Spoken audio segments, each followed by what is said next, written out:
will arrive along the old road. It winds with a troubling serpent-like suggestion through the corrupted countryside, leading only, I fear, to ever more tenebrous places.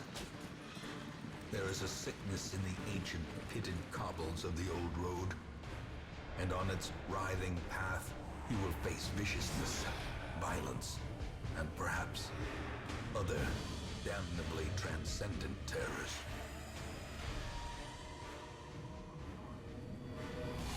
So steel yourself, and remember there can be no bravery without madness. The old road will take you to hell, but in that gaping abyss, we will find our redemption.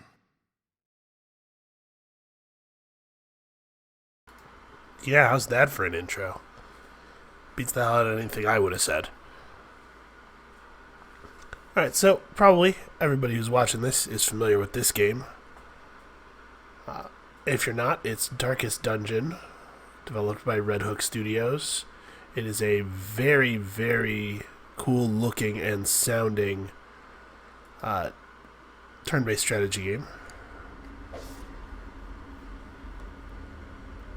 I've played quite a bit of it, but I'm starting a new file for the channel, and also because a new update just released, and we're getting pretty close to the actual formal release of the game, and so this is the file I intend to beat the game with.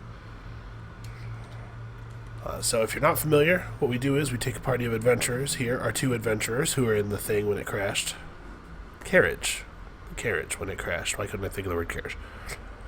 And we advance through dungeons, and we find treasure, and we do horrible things to horrible creatures in an attempt to reclaim our ancestral home. Brigands have run up these lanes. Keep to the side path. The hamlet is just ahead. Yeah, brigands. Dispatch this thug in brutal fashion. Oh no, he surprised us. Kill the enemy? Hey, I've played video games before, I know how to do that.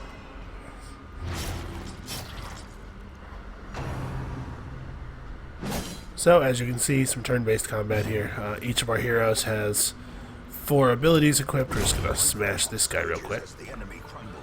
Hey look, he had coins. The order of your party matters in that most abilities are only usable from certain positions in the party lineup, and then they can only target certain positions in the enemy lineup. You can see this Crusader guy. He likes to be in front, and he likes to attack the enemies who are in front. This guy's a little more flexibility. He's got his pistol. He can shoot people. It's a pretty straightforward game. It has a significant element of randomness, but there is much to be found in forgotten places. I'm going to stop talking pretty much every time the narrator starts talking, because I just love listening to him. He's got a wonderful voice for this sort of thing. An ambush. Send these vermin a message. The rightful owner has returned, and their kind is no longer welcome. Yeah, you're not welcome. Get shot in the face. That was remarkably ineffective. I really thought I was going to deal more damage there. And you got your pretty basic video game status effects. You can poison people, you can stun people. Take that, guy.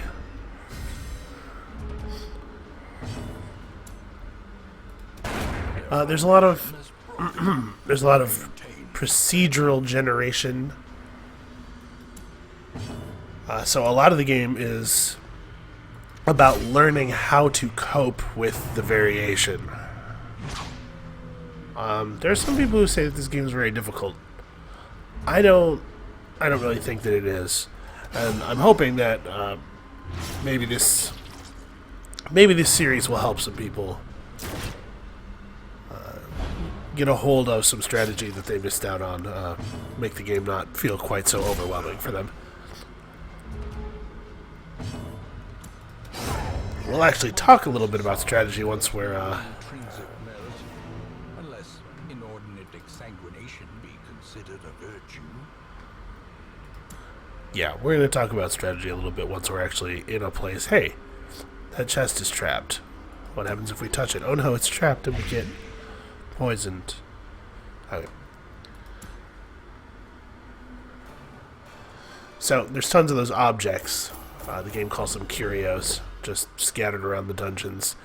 And every time you interact with a curio, it rolls a die, basically, and just checks a table of outcomes. And there are ways to, for many of the curios, guarantee a good result by expending some extra resource. So we'll talk about... let's see here. He is terrified of eldritch things. He's horrible at fighting them. And his armor's cheap to upgrade, which is really kind of a bummer for a positive trait, because we will not probably be upgrading his armor for quite some time. Okay. So at the end of missions, your heroes can generate traits, negative traits, positive traits, and it gives you a little bit of variation between your different crusaders and whatnot. Such as it is. This squalid hamlet, these corrupted lands, they are yours now, and you are bound to them.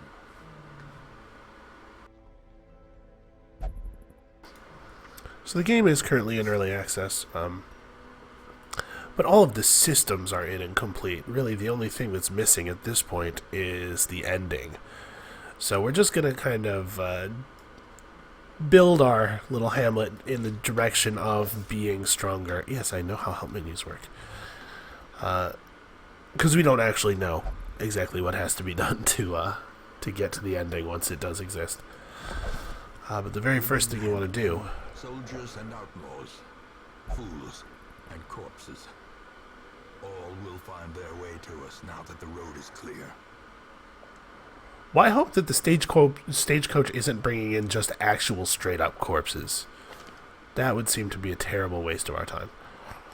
So the first thing we're going to do is... Heroes can be found even here, in the mud and rain. Oh, Wayne, you're very chatty. He's feeling chatty today. The first thing we're going to do is upgrade our stagecoach network. We just want... Hold on, we're hiring these guys too. We just want lots of heroes coming in. We want lots of heroes coming in so that we can, should we lose an entire party, which is something that totally can happen in this game, we'll be able to replace them quickly.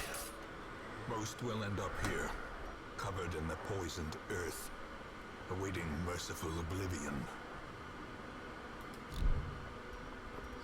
And so the whole game has sort of that tone. In time, you will know the tragic extent of my failings. Yep, you can see each of the bosses has some more story associated with them, so we'll unravel exactly what happened here a little bit more as we play onward. For now, there's not much to do in town. Let's just move forward. A mecca of madness and morbidity. Your work begins. Alright, so you can see down here some rewards. These purple-rimmed items end up down here, and they're used to upgrade the buildings in our town. Money is mostly used to upgrade our heroes and heal them of stress, which we'll talk about in a second. And then, items. Sometimes items are worth equipping. A lot of items are really not good for anything except being sold, but that's fine. It's worth quite a bit of money. We're going to build our party from the roster. Obviously, we don't have a tremendous number of options here.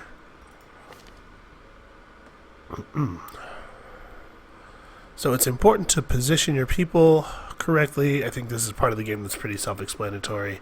They'll tell you right up front where they like to be. Unfortunately, if she's not in the front two rows, she can't use her mace bash, but all of the rest of her things all the rest of her skills want her to be in back. You can see that each hero class actually has more than 4 skills, and as we upgrade our town, we'll be able to unlock more of her stuff. For now, she's just going to be a pretty poor attacker, which is fine. There's other things she can do. The cost of preparedness, measured now in gold, later in blood. That's very true. It is important to prepare now.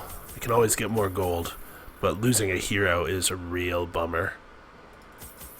Alright, we're going to take with us a stack of food, a stack of torches. Honestly, we probably don't need this many torches.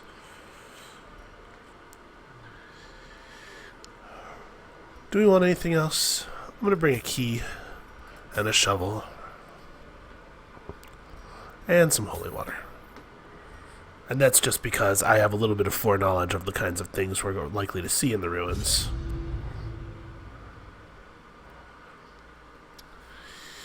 So, those items, the shovels and keys and whatnot, are the things I was talking about that you can expend to increase your odds of a positive outcome when interacting with objects in the world. And I'm sure you'll see some of that here. And what better place to begin than the seat of our noble line? Indeed. So, we have to complete 100% of room battles. These are all the rooms. It's pretty simple. You just click on a room to move in that direction. We do have to check over here, unfortunately. There could be a thing. This is an old Iron Maiden. I don't know that we want to touch this. What good could possibly come of this? Also, whatever. Okay, let's touch it, fine. Dismas, touch the thing. So see, you can use an item here to improve your result. I actually don't know what item you use to improve the result on the Iron Maiden. Whatever, Dismas, just see what's in there. Nothing. Sometimes there's treasure in there. Oh god. Okay, we got surprised. That's frustrating.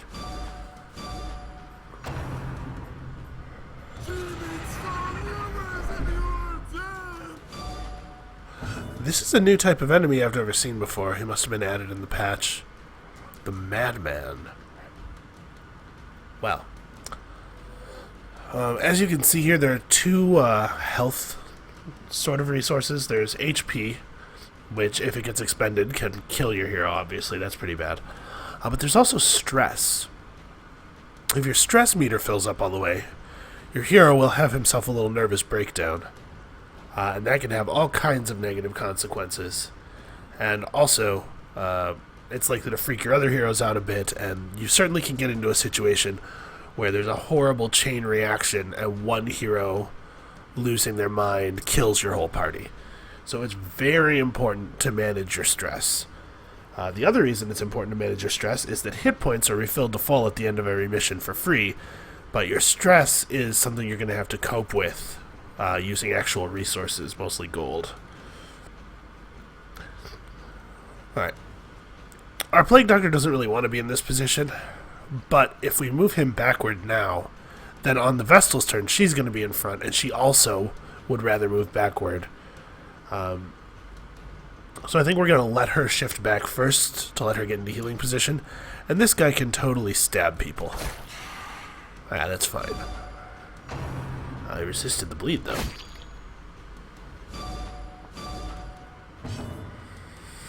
Alright, does Dismas need to move, or should he just fire?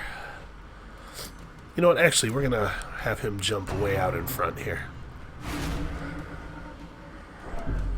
17 stress. So you can see there are some enemies that really focus on stressing your guys out instead of attacking them, and those enemies are very frustrating. Her options are pretty limited because she doesn't have a fourth skill effectively. All we can really do with her is heal the whole party, heal one of our party members, or try to stun somebody. And I suppose we will try to stun this madman. So I'd really like it if he didn't add a bunch of stress to the party with his gibbering. Alright, Dismas up in front is not totally ideal. He can't use his pistol attack from up in front, so he's got a lot more restricted targeting. But we're working on it. We want to get the Crusader back in front. Actually, I don't know that we'll bother. We may just have them fight this way.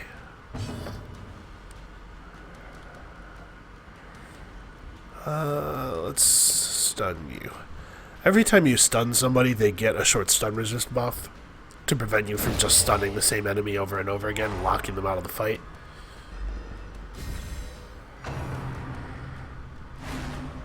Okay, good dodge. Good work, Reynold. Reynold's a hero already. So our attack would do 7 to 14 damage, absolutely guaranteed to kill him. However, we have this other attack that does less damage but hits the front 2 ranks. And it's very likely to kill the cultist. It would be much better to get the kill here and also get some extra damage out. Wow. And then so there's that. Critical strike makes everybody in the party feel a little bit better about how things are going. Jesus. Calm down, guy. We really should just finish off the brawler. I want that madman down, but it doesn't make any sense to allow the enemy to just have a bunch of extra turns. That's like the #1 most important thing in this game, is just to not get attacked. You really want to minimize the number of times that the enemy can attack you, and that sounds pretty obvious, but I think people underestimate how much more important that is than basically everything else in combat. We could hit this guy pretty hard and maybe kill him, but I think we're going to stun him instead. Oh, he resisted. He has a pretty low stun resist, you can see down at the bottom of the screen. Oh my.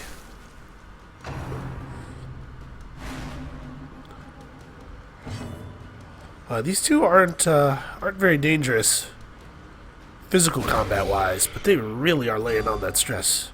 Also, bad resists for us. This is going terribly. Alright, damage over time triggers at the start of a unit's turn. You can see at the beginning of his next turn he's going to take 2 damage. Since he's at 2 HP, he's already not able to act again. He's effectively already dead, so we can completely ignore him for the rest of the battle. Let's see here. Also, enemies that die due to dot damage will not leave a corpse. So when he dies, he'll just poof and she'll move up into a position where she's strikeable. I think we're just going to put another blight on her. And now she also is effectively dead. So, since they're both dead, we don't need to do anything aggressive anymore. We're going to do this skill because it increases our torch by 6. I haven't talked about the light levels yet, but just trust me, torch plus 6 is better than absolutely nothing. And any attack he made would be absolutely nothing.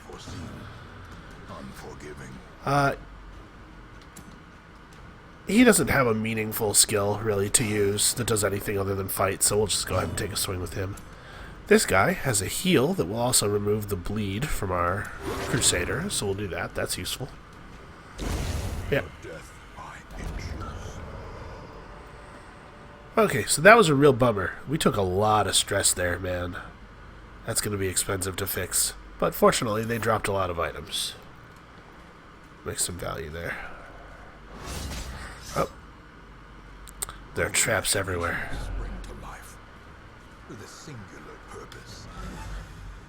You can train your party members to be good at detecting the traps ahead of time, which will allow you to disarm them, like that. You can see we got a scout off, and it told us the things that are in that hallway.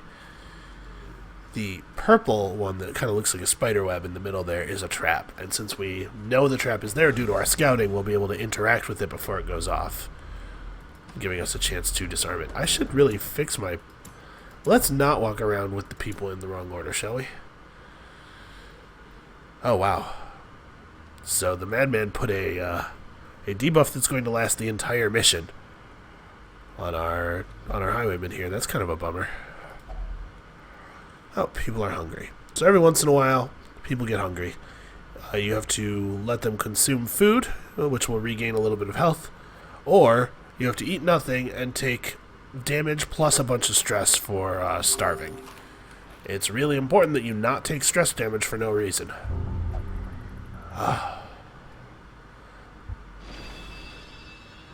Well, that was lucky. Let's see here.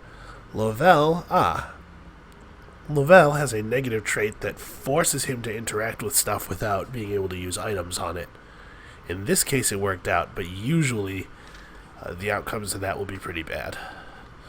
So you can see here the trap.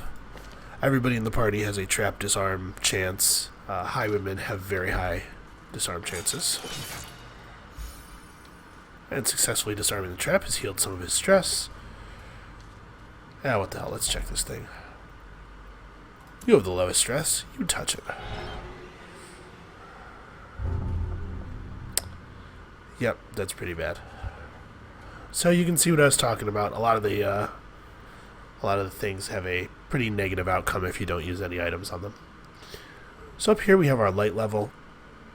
You can see that the bar has decreased in size. It just does that over time as you travel through the hallways. Your torch dims. The dimmer your torch gets, the more difficult the monsters are, but also the more loot you get, and the more frequently your party crits. So there's kind of a balancing act to be had there. You can make some pretty good money going without torchlight, but it's dangerous, both because the monsters are stronger and because you take additional stress damage every time you get stressed. And it's also dangerous for another reason that I don't want to spoil yet, because we may see it happen eventually, but you're just going to have to trust me. This is a Lovecraft-inspired world. You don't want to be going places in the dark. Still no room battles. Let's move on here. An unseen trap, but the highwayman dodges it, because he's a total boss. Hey, look, a pack. And our damn crusader is going to try to steal everything in it, because he's a kleptomaniac. This is... Ugh. These people have terrible negative traits. We're just going to stay high on light. Okay, hey, look, spiders. And we've surprised them, which means that they will go last. They will not get a turn until the end. So we're going to blight them up. Maybe not. We're going to blight one of them up. We will stun the other one. In Radiance, may we find victory. This is another one of those foreknowledge things. I just know that the green spiders are more dangerous than the orange spiders because I've played the game a bunch. Their formation is broken. Oh, that worked out. And we'll zealous accusation. Surges as the enemy crumbles. Yeah, like I said, it's all about minimizing the number of enemy turns. This thing is dead now. It has less health than the value of the dot that's on it. So we have won the battle, and we're just going to do other things. You can use a point of healing. So we could attack the spider with him, since he has no other plays. But our other party members can do useful things that aren't combat. If we end combat, we'll lose the ability to do so, because you can't use abilities outside of combat. So we're just going to throw his turn away, basically. Alright, you generate us some torch. If the Vestal gets a turn before the spider, yep, that's pretty good. We will have her heal herself a bit. And then the spider's turn happens, and it... Great is the weapon that cuts on its own. I agree. Okay, a Beast Slayer's Ring. I don't particularly like these narrowly typed bonuses. Oh wow, that was the only room battle in the entire dungeon. Well, hold on, let's continue adventuring here. First, let's restore our party order. Here we have a locked sarcophagus. So if I were to just press this button, there's a chance that I get to pop the sarcophagus open and take what's inside, and there's a chance that whoever tries to open it gets poisoned by a trap in the lock mechanism. If we use the key, we guarantee a positive result. Alright, 325 gold. More than the cost of the key, so that worked out to be valuable. We could just bail and go home. But look at all this unexplored... There could be gold. Okay. If we get another hunger event, I will probably leave the dungeon after we eat, because I do not want to put myself in a position where I could get a hunger event without enough food. There's a pretty good chance. Oh god, these guys suck. Okay, we're in. We actually have a better chance of killing the cultist first, and as you saw in the last battle, these guys also have a high stress attack. So we're gonna try to focus on her first. Unfortunately, she and the madman are both quite good at dodging. What a bummer. Okay. That's good news. Plague Doctors can do quite a lot of damage to the back ranks of the enemy. Oof. You can see a lot of things cause stress to the party. Oh no. That's not great. I'm not super happy about that. Let's try to stun this guy. Nope, he dodged.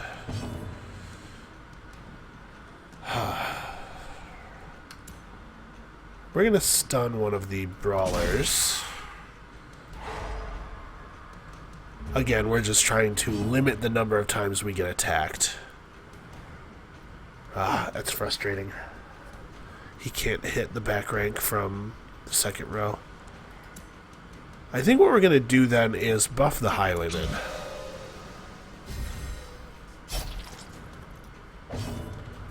Oh no. Oh, that's true. We did get some bandages. He's only going to take 2 more damage from the bleed, though, and he has 15 health. I don't know that we need to. I'd rather save the bandages at this point, because we could still end up interacting with a curio that is reliant on them for a positive outcome. Alright. Excellent. So that's one source of increased stress down.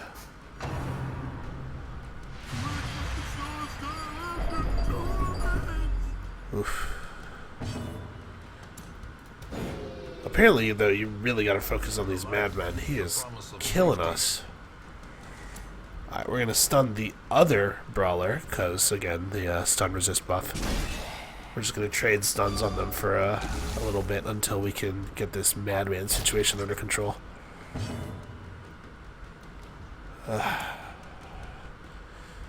We really need the Vestal to move backward. We're in that situation again where moving the Plague Doctor into a good position moves the Vestal out. We're just going to have him...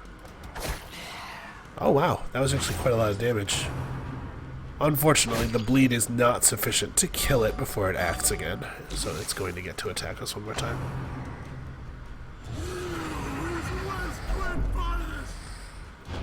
Our stress is really high. Alright, the blight that's on him is not quite sufficient. But it looks like maybe we don't even get to stop him from attacking again. Alright, the Vestal can try to stun him. All she needs to do is... Actually, the stun doesn't even have to land, she just has to hit. Yeah, now he's got so little health that he'll die at the beginning of his turn. This guy's dead before he can act, so there's no reason to hit him again. We'll just lay into the only surviving enemy.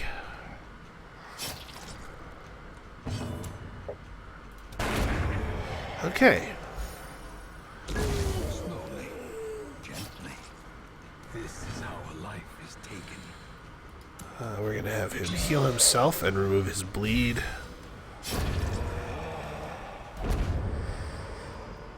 So 500 gold, 600 gold. So too will resistance.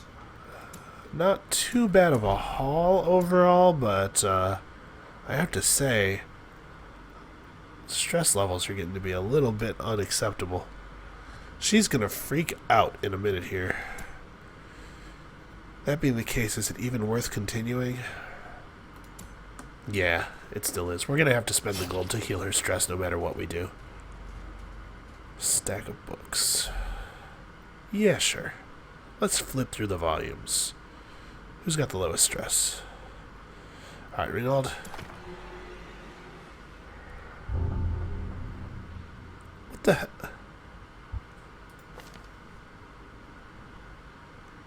Okay, I don't know a lot. I don't know a lot about syphilis, but he's even wearing gauntlets. He probably didn't touch the book with his bare hands. How did what? Alright, I'm tired of you Iron Maidens. Bad experiences. We're not touching another Iron Maiden. Let's keep our light high. Purchase. Spirits are lifted, and purpose is made clear. Yeah, if only that were true. We could really use some raised spirits right about now. How about this one? Hey look, some loot. Jeez, 100 gold. How wonderful. We're getting some bad luck here. A lot of negative outcomes and terrible loot. Right, let's just do some violence. She doesn't actually have a lot that she can contribute.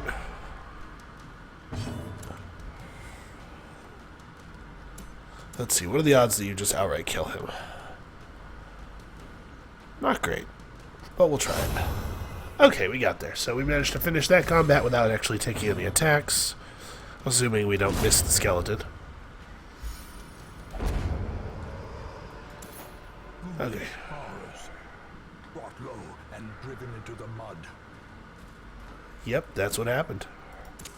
The match is struck. A blazing star is born. So I do love the narrator, and I think the writing is great and his voice is great. He does kind of talk a lot. Maybe you could scale that back a little bit. Oh God, another madman. And we're surprised, and oh, this is terrible. Alright, let's just try to down this guy as quickly as possible. That's a good hit. And we got another 6 damage of bleeds on him. We might be able to finish him off. Yes! Before he even gets a single horrible scream off. These bone courtiers also are stress attackers. Yeah. Well, we're going to try to stun him and prevent him from... Okay, we might, depending on what happens here, might just be able to get him down. Uh-oh. Hold fast or expire. You know, I wasn't really paying attention to his health. We've been playing very aggressively. Yeah.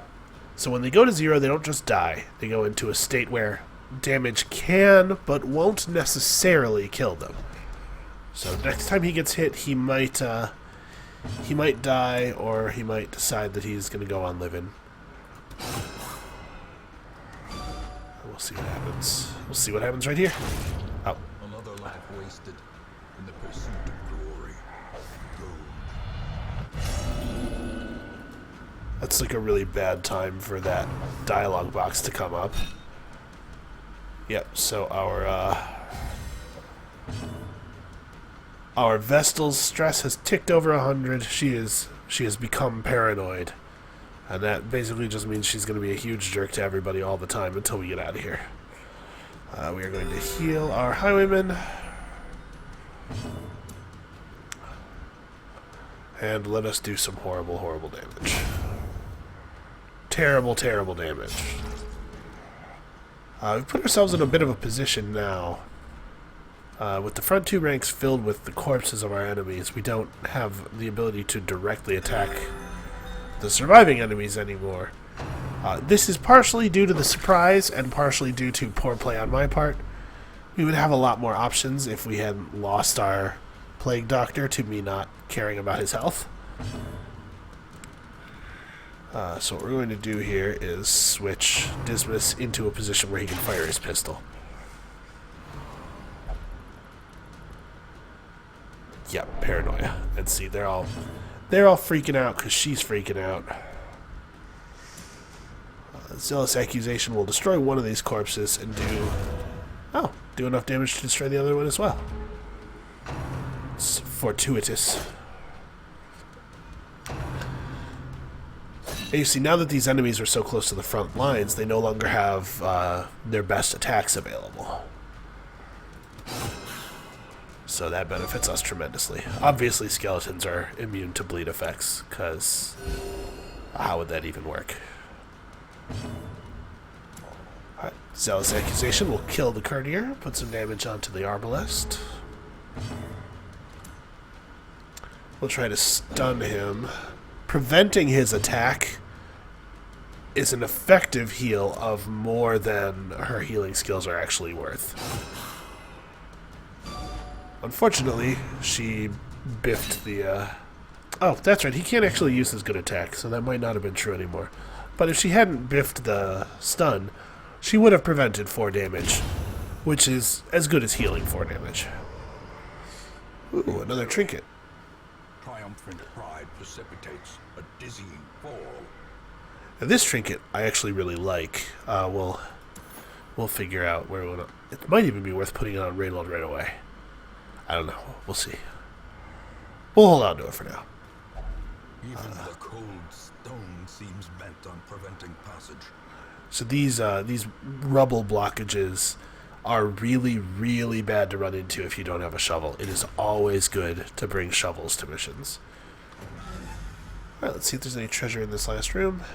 Nope, nothing of value. Okay, I guess we're going home. We got greedy, and we really did not get rewarded for it. We got very little extra money, and we lost a guy. More bones return to rest. Devils remanded to their abyss. There is no material gain that is worth losing a party member. Although losing a level 0 party member isn't so bad. Alright, we got some... Dismas managed to not gain a trait. That's unusual. Parthenai. All positive. And Reynold... Okay. 1 speed really isn't even that important. The speed calculation makes small amounts of speed kind of irrelevant. Not irrelevant because they don't do anything, but... Poor caretaker. I fear his long-standing duties here have affected him. Ah, he looks fine. What are you talking about? Small amounts of speed are not guaranteed to do anything because of the variance that's involved in the speed calculation. So I really don't...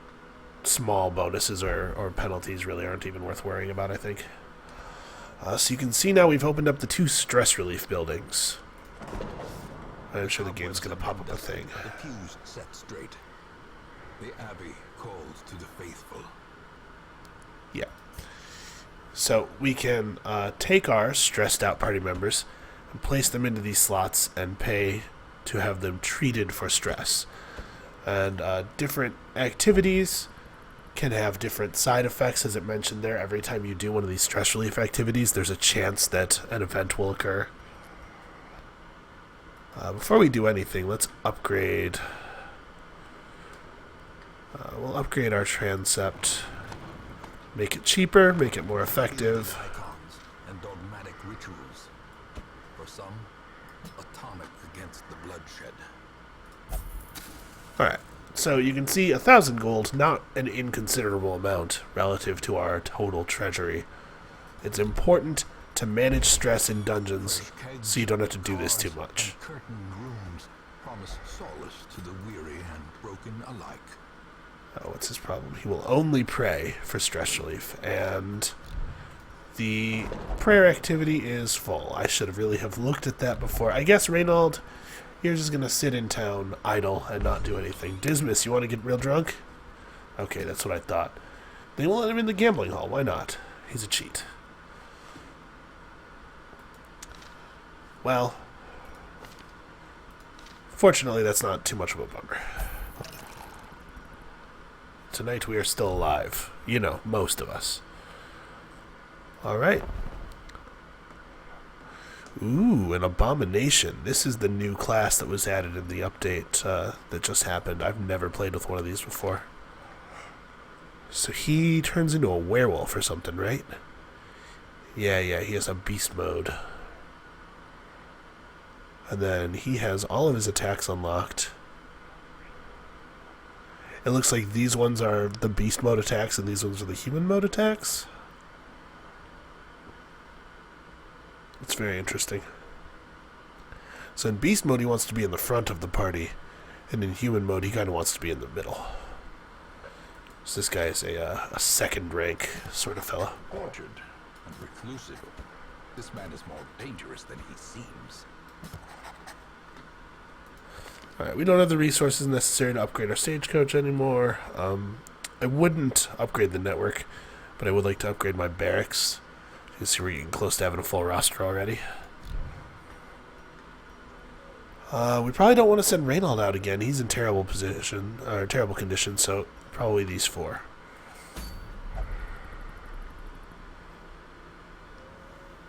You know what? This video is kind of long. I think we're actually going to cut it here. So come back next time when we send the new recruits into the ruins, and probably some terrible eldritch stuff happens, and then everybody dies. Yeah, it's gonna be fun.